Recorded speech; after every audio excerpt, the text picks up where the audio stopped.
Bonjour à toutes et à tous et bienvenue sur Raconte-moi un ovni. Je suis ravi de vous retrouver pour vous présenter la deuxième partie tant attendue de Crash en pagaille. Alors n'attendons pas plus longtemps et partons à la découverte de cette mystérieuse histoire.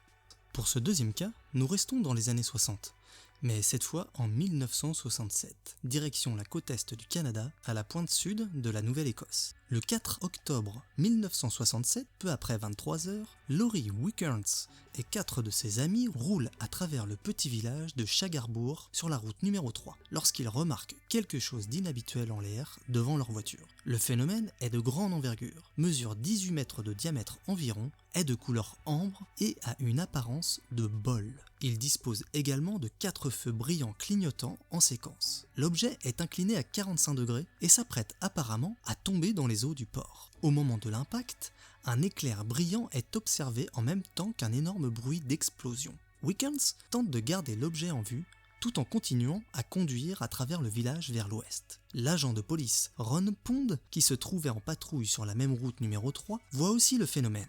La configuration de l'éclairage et les caractéristiques de vol inhabituelles la menèrent à considérer l'objet comme étrange. La plupart des témoins ne pensent pas à un ovni, mais à l'écrasement d'un grand avion dans le port. Pensant qu'il peut y avoir des survivants, ils préviennent par téléphone le détachement de la police montée royale du Canada du passage de Barrington. Le caporal V. Werbicki, ainsi prévenu, avertit à son tour d'autres policiers comme Pond et entreprend de se rendre sur les lieux avec l'agent de police Ron O'Brien. Pond s'y rend lui aussi de son côté. Lorsque les 3 officiers arrivent sur le site d'impact, ils trouvent un objet encore flottant sur l'eau, à environ 1,5 km des berges. Il émet un jaune pâle et laisse une traînée de mousse dense et jaune portée par le reflux de la marée. Ni le centre de coordination de sauvetage de Halifax, ni l'installation radar voisine du NORAD à Baccaro en Nouvelle-Écosse n'ont eu connaissance d'un appareil manquant, civil ou militaire. Pond dit qu'il ne s'agissait pour lui d'aucun objet connu, et il précise l'avoir vu changer de forme lors de sa descente vers la surface de l'eau.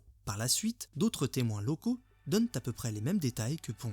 Les autorités demandent à un bateau de sauvetage des gardes-côtes du port voisin de Clark et plusieurs bateaux de pêche locaux d'investiguer, mais l'OVNI part sous l'eau avant qu'il rejoigne le site. La mousse jaune à l'odeur de soufre continue de remonter à la surface depuis l'endroit où l'objet a disparu, et une nappe de 35 à 90 mètres de diamètre se développe. Les efforts de recherche se poursuivent jusqu'à 3 heures du matin, puis reprennent aux premières lueurs du jour suivant. Toutes les personnes impliquées sont convaincues que quelque chose, c'est-à-dire quelque chose de réel et de non identifié, est sous l'eau. Le matin suivant, un rapport préliminaire est envoyé au QG des forces canadiennes à Ottawa. Après communication avec le NORAD, le ministère de la Défense nationale demande au commandement maritime de mener une recherche sous-marine dès que possible de l'objet responsable des émois à Chagarbourg.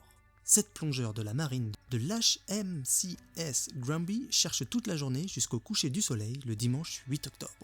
Le lundi 9 octobre, le commandement maritime abandonne l'effort de recherche, faisant état de résultats nuls. Aujourd'hui encore, on parle de l'écrasement d'un objet volant non identifié à Chagarbourg, mais aucun rapport de la JRC n'a été trouvé. La Défense nationale a classé ce dossier comme non résolu et la seule documentation dont on dispose est une note de service de la Défense nationale. Preuve que cet événement est resté gravé dans les mémoires de la région, la monnaie royale du Canada a émis en 2019 une pièce de monnaie commémorant l'incident de Chagarbourg. Cette pièce de monnaie rectangulaire, faite de pur argent, a une valeur de 130 $ canadiens. La pièce montre, en 3 couleurs, 3 pêcheurs à bord d'un bateau fixant l'image fantomatique d'une secoupe volante qui s'écrase dans une mer agitée. Lorsqu'on éclaire la pièce avec une lampe ultraviolette, le vaisseau spatial disparaît, mais 4 lumières oranges demeurent dans le ciel.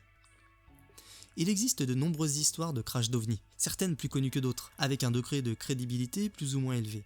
Les 2 cas que je vous ai contés sont pour moi assez représentatifs de ce que comportent les crashs d'OVNI, à savoir entre autres un degré d'étrangeté élevé, des témoins, une implication des autorités et surtout un mystère aujourd'hui non résolu ou sujet à caution. Merci pour votre soutien et vos commentaires toujours positifs et super constructifs. Ils sont vraiment mon carburant pour continuer à vous raconter ces histoires extraordinaires. Je vous dis à bientôt pour de nouvelles aventures ufologiques sur Raconte-moi un ovni.